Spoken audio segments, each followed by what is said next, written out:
लेकिन ननद जी, आज हमारा सुहागरात है, आज भी आप लोग इसी कमरे में सोएंगे क्या? अरे आप और भैया सुहागरात बिस्तर पर मनाएंगे ना, हम तो नीचे सोएंगे, फिर क्या दिक्कत? ये बोलकर अंकिता और अमृता के सास ससुर उसी कमरे में सो गए। बिस्तर पर अमृता और उसका पति अनिल सो गया। अमृता सोचने लगी, मैं क्यों भाग आई अपने घर से? अब सुहागरात भी सबके साथ मनानी पड़ रही है। ये कैसी जिंदगी है मेरी? अनिल ने कहा। अमृता तुम सो जाओ। ये बोलकर अनिल सो गया। अमृता बहुत गुस्सा हो गई, लेकिन वो कुछ कह नहीं पाई। वो अमीर घर की लड़की है, उसे हमेशा एसी में रहना पसंद है। उसके बाथरूम में भी एसी की ठंडी ठंडी हवा आती थी। एक दिन रास्ते में अमृता की गाड़ी खराब हो गई, इसीलिए उसे ऑटो लेना पड़ा और उस ऑटो में अनिल भी था। जल्दबाजी में उतरते हुए अमृता अपना पर्स ऑटो में ही भूल गई। उसके जाने के बाद अनिल ने पर्स को देखा। अरे वो मैडम तो अपना पर्स भूल गई, मुझे इसे लौटाना पड़ेगा। अनिल अमृता को ढूंढने के लिए ऑटो से उतर गया और कुछ देर बाद उसे ढूंढ निकाला। मैडम आपका पर्स ऑटो में आप भूल गई थी। अरे मैं तो यही ढूंढ रही थी। आपका बहुत बहुत धन्यवाद, आज आप नहीं होते तो मेरा बहुत नुकसान हो जाता। और इसी तरह दोनों की मुलाकात हुई और दोनों एक दूसरे के प्यार में पड़ गए। अमृता ने प्यार का इजहार किया, लेकिन अनिल ने कहा, देखो अमृता, मैं गरीब हूँ, बस्ती में रहता हूँ, सिक्योरिटी गार्ड की नौकरी करता हूँ, तुम मेरे घर में नहीं रह पाओगी। लेकिन तब अमृता के सर पर प्यार सवार था। उसने कहा, मैं तुम्हारे साथ जहन्नुम में भी रह लूंगी, बस तुम मुझसे शादी कर लो। मेरे घर वाले तुम्हें कभी स्वीकार नहीं करेंगे। मैं कल भाग कर आऊंगी और हम दोनों शादी कर लेंगे। प्लान के मुताबिक अमृता भाग आई और दोनों ने शादी भी कर ली। अमृता अनिल के घर आई। आओ बहू, बैठो। असल में इस घर में एक ही कमरा है और एक ही पंखा है। हम सभी यहाँ मिलजुल कर रहते हैं। कोई बात नहीं, मैं भी रह लूंगी। अब कह रही हो, लेकिन कुछ दिन रहने के बाद भाग मत जाना भाभी। सभी हंसने लगे और रात को सभी उसी कमरे में पंखे के नीचे सो गए। गर्मी बहुत थी और अमृता अपनी जिंदगी में पहली बार रात को बिना एसी के बिता रही थी। अब उसे प्यार की कीमत समझ में आने लगी। क्या घंटा प्यार, इससे अच्छा मैं अपने माता पिता की पसंद से ही शादी कर लेती। अमृता को नींद नहीं आई। उसने सुबह अनिल से कहा, अनिल मुझे एसी के बिना रहने की आदत नहीं है, मुझे एसी चाहिए, एक एसी खरीदो ना।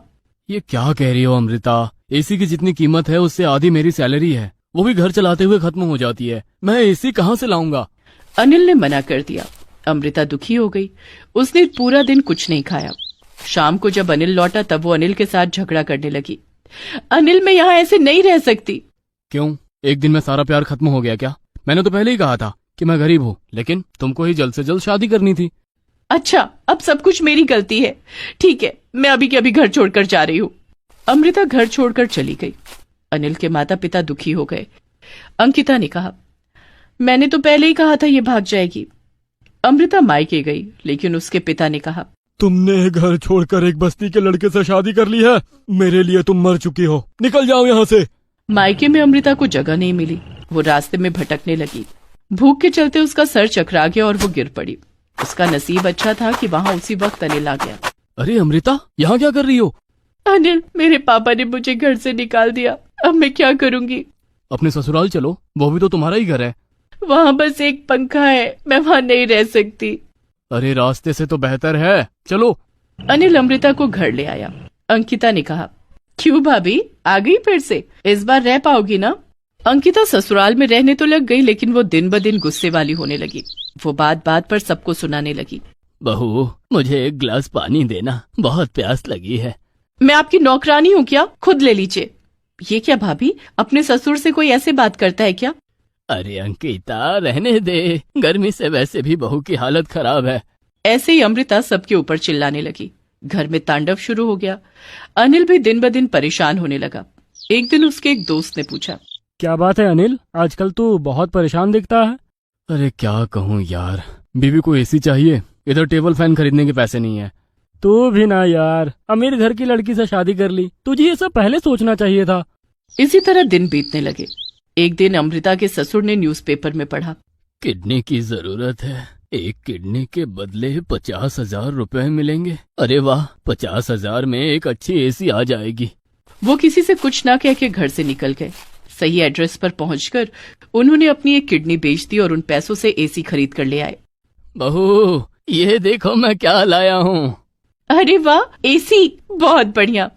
लेकिन पिताजी, आपको पैसा मिला कहाँ से? अरे ये क्या, आपके पेट पर ये निशान कैसा? तब उन्होंने सब कुछ बता दिया। ये सुनकर सभी रोने लगे। क्या आपने किडनी बेच दी? तो क्या हुआ, मैं तो ज्यादा दिन के लिए नहीं हूँ इस धरती पर। उसके बाद हमारी बहू ही तो रहेगी यहाँ, उसके लिए इतना तो मैं कर ही सकता हूँ। ये सुनकर अमृता की आंखों में आंसू आ गए। उसे गिल्ट होने लगा। पिताजी, मुझे एसी चाहिए था, लेकिन आपकी किडनी के बदले नहीं। मैं आज ही एसी लौटा दूंगी। अमृता ने एसी लौटा दिया और अपना एक हार भी बेच दिया। उन पैसों से उसके ससुर का ऑपरेशन किया गया और एक किडनी लगवाई गई। मुझे आप लोग इतना प्यार करते हो, यही मेरे लिए बहुत है। मैं खुशी खुशी एक पंखे में रह लूंगी और मेहनत करके खुद से सब कुछ बना लूंगी। बस आप लोग हमेशा मेरे साथ, मेरे पास रहना। अमृता समझ गई कि प्यार ही सबसे कीमती चीज होती है। वो इसके बाद एक ही पंखे में मिलजुल कर रहने लगे। उसने एक नौकरी भी ले ली और उन्हीं पैसों से बड़ा घर बनवाया और सबसे पहले अपने सास ससुर के कमरे में एसी लगवाया। इस तरह सब लोग खुशी खुशी रहने लगे। मालती झाड़ियों के बीच में बैठकर शौच कर रही है। वो गर्भवती है, इसीलिए नीचे बैठकर शौच करने में उसे परेशानी हो रही है। क्या यार, इतना बड़ा पेट लेकर तो मैं चैन से शौच भी नहीं कर सकती। क्या मुसीबत है। शौच करने के बाद मालती बहुत मुश्किल से खड़ी होती है। अरे बाप रे, खड़े होने में ही जान निकल गई। हे भगवान, बाकी 5 महीने मेरा क्या होगा। मालती घर गई। उसकी सास बिमला ने कहा, बहू आ गई शौच करके, अब जरा भिंडी काट दे। अरे रुकिए माँ जी, पॉटी करने में ही दम निकल गया, जरा रेस्ट कर लूं। आपकी भिंडी आप काटिए। ये सुनकर बिमला गुस्सा हो गई। क्या, मेरे साथ ऐसे बात करने की तुम्हारी हिम्मत कैसे हुई? आने दो आज रमेश को, मैं दिखाती हूँ। हाँ हाँ, आने दीजिए आपके रमेश को, मैं भी उसे दिखाती हूँ। रमेश पूरा दिन मेहनत करके शाम को घर लौटा।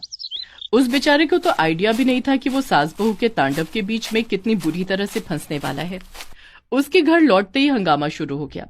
बेटा, तेरी बीवी ने आज बहुत बदतमीजी से बात की है मेरे साथ। तो आपने कौन से अच्छे से बात की है माँ जी? ऐसे ही पेट में बच्चा लेकर परेशान हो गई हूँ। ऊपर से तुम्हारी माँ हमेशा ये करो वो करो। अच्छा, बच्चा क्या सिर्फ तुम पाल रही हो? मैंने पेट में बच्चा नहीं पाला था क्या? अरे रुक जाइए आप दोनों, जरा मुझे सांस लेने दीजिए। अरे यहाँ मुझे सांस लेने को नहीं मिल रहा है। घर में एक शौचालय नहीं है। मुझे इस हालत में भी खेत में जाना पड़ रहा है। जल्दी से एक शौचालय बनाओ, नहीं तो बहुत बुरा हो जाएगा। क्यों, बाहर जाने में दिक्कत है क्या? बैठने और उठने में परेशानी हो रही है। ठीक है, मैं देखता हूँ। रमेश ने मालती की बात मान ली। अगले दिन मालती सुबह सुबह शौच के लिए खेत में जा ही रही थी कि तभी उसके साथ रास्ते में मंजू की मुलाकात हो गई। मंजू इसी गांव की एक अमीर परिवार की बहू है। मंजू ने कहा, अरे मालती, इस हालत में कहाँ जा रही हो? ओ जी, शौच करने जा रही हूँ। इस हालत में भी खेत में? उठने बैठने में परेशानी नहीं होती है क्या? होती तो है, लेकिन क्या करें। अरे मेरे घर चलो, हमने कमोड लगवाए है। कमोड? वो क्या चीज है? अरे चलो तो। मंजू के साथ मालती उसके घर गई और बाथरूम में घुसकर मालती चौंक गई। उसने जिंदगी में पहली बार कमोड देखा था। अरे ये तो बिल्कुल चेयर के जैसा है। हाँ, इस पर बैठकर तुम आराम से कर सकती हो, करके देखो। मंजू चली गई। मालती बाथरूम का दरवाजा लगाकर कमोड पर बैठ गई और उसे बहुत मजा आने लगा। इसे कहते हैं जिंदगी। आज पहली बार शौच करके इतना मजा आ रहा है, मुझे भी यही चाहिए। मालती को बहुत मजा आया। वो घर गई और रमेश से कहा, देखिए जी, मुझे कमोड वाला बाथरूम चाहिए। कमोड क्या होता है? वो चेयर के जैसा होता है, उस पर बैठकर हम कर सकते हैं। ये सुनकर बिमला बहुत गुस्सा हो गई। छी छी छी छी बहू, तुम में लाज शर्म नाम की कोई चीज है कि नहीं? इस घर को अपवित्र करोगी क्या? अच्छा, और घर की बहू खुले में शौच करने जा रही है, इसमें घर अपवित्र नहीं होता? नहीं होता है, क्योंकि यही परंपरा है। देखिए माँ जी, मैं पेट से हूँ, कमोड पर बैठने में मुझे आसानी होती है। मुझे कमोड ही चाहिए। नहीं, इस घर में कमोड नहीं आएगा। दोनों में फिर से झगड़ा शुरू हो गया। ओहो, चुप रहो तुम दोनों, मुझे शांति से काम पर जाने दो, लौट के देखता हूँ। रमेश काम पर चला गया। मालती ने मन ही मन सोचा, ये बूढ़ी औरत मुझे घर में कमोड नहीं लाने देगी, मुझे ही कुछ करना पड़ेगा। रात को चुपके से मालती उठी और बिमला के कमरे से उसकी चेयर बाहर लाई। अब मैं इसके बीच में छेद कर दूंगी। मालती ने चेयर के बीच में छेद कर दिया और सुबह चेयर उठाकर खेत में चली गई। वो चेयर पर बैठ गई और उस छेद से शौच करने लगी। आहा, कितना मजा आ रहा है। उसी वक्त वहां से एक बूढ़ा आदमी जा रहा था। उसने ये देख लिया। अरे बाप रे, चेयर पर बैठकर शौच कर रही है। हाँ, आपको क्या, मैं जिसमें मर्जी बैठकर पॉटी करूंगी, मेरी मर्जी। ये सुनकर वो बूढ़ा आदमी वहां से भाग गया। पूरे गांव में ये बात फैल गई। शौच करने के बाद मालती चेयर लेकर घर लौटी। उसने देखा बिमला घर के बाहर गुस्से से लाल होकर खड़ी हुई है। क्या बात है माँ जी, आपके गाल टमाटर के जैसे लाल क्यों हो गए हैं? मेरे साथ मजाक मत करो बहू, मेरा चेयर लेकर तुम शौच करने गई थी। हाँ, आपने कमोड लाने से मना कर दिया, इसीलिए मैं चेयर लेकर ही चली गई। आपको वापस चाहिए चेयर? ये लीजिए। बिमला दूर हट गई। छी छी छी छी छी, इस घर का मान सम्मान सब कुछ डुबा चुकी हो तुम। नहीं माँ जी, मैं तो बस समय के साथ साथ चल रही हूँ। अभी कमोड का जमाना है, कमोड पर बैठने में भी आसानी होती है। कभी आप भी ट्राई कीजिए। छी छी छी छी, मेरे सामने ये सब मत बोल। शाम को आने दो रमेश को, मैं दिखाती हूँ। आपका वही एक डायलॉग, कुछ तो नया बोलिए माँ जी। शाम को रमेश लौटा। बिमला ने सब कुछ कहा। बेटा, इस घर में मैं रहूंगी या तेरी बीवी रहेगी, हम दोनों में से तू किसी एक को चुन ले। रमेश दुविधा में पड़ गया। अरे माँ, बच्चों जैसी बात मत करो। मालती, तुमने माँ के चेयर के साथ क्यों ऐसा किया? अगर तुम्हारे पेट में बच्चा होता तो तुम समझते। मेरे पेट में बच्चा डालकर तुम बड़े मजे से घूम रहे हो और मैं भुगत रही हूँ। ठीक है, कल सुबह होते ही मैं इस घर को छोड़कर चली जाऊंगी।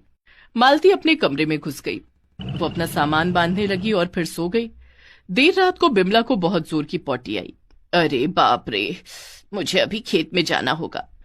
बिमला जल्दी से बाहर गई और तभी उसके पैर में मोच आ गई। वो गिर पड़ी। अरे बाप रे, कोई है? मुझे उठाओ, कोई है? रमेश और मालती दौड़कर वहां आए और दोनों ने मिलकर बिमला को उठाया। गिरने के कारण बिमला के पैर में चोट लग गई थी। वो चल नहीं पा रही थी। मुझे बहुत जोरों की आई है, मुझे अभी करना होगा, नहीं तो कपड़ों में ही निकल जाएगी। लेकिन माँ, आप बैठोगी कैसे? पैरों में तो चोट आई है। अरे वो चेयर शौचालय है ना। मालती वो चेयर लाई और उस पर बैठकर बिमला ने शौच किया। उसे कमोड की जरूरत समझ में आई। बहू, मुझे माफ कर देना, तुम्हें कहीं जाने की जरूरत नहीं है। कमोड सच में अच्छा है। बेटा, कल ही कमोड ला और घर में शौचालय बना। मालती खुश हो गई। अगले ही दिन घर में कमोड आ गया और कुछ ही दिनों में शौचालय भी बन गया। कमोड में बैठकर तीनों मजे से शौच करने लगे और ऐसे ही खुशी खुशी जिंदगी बिताने लगे।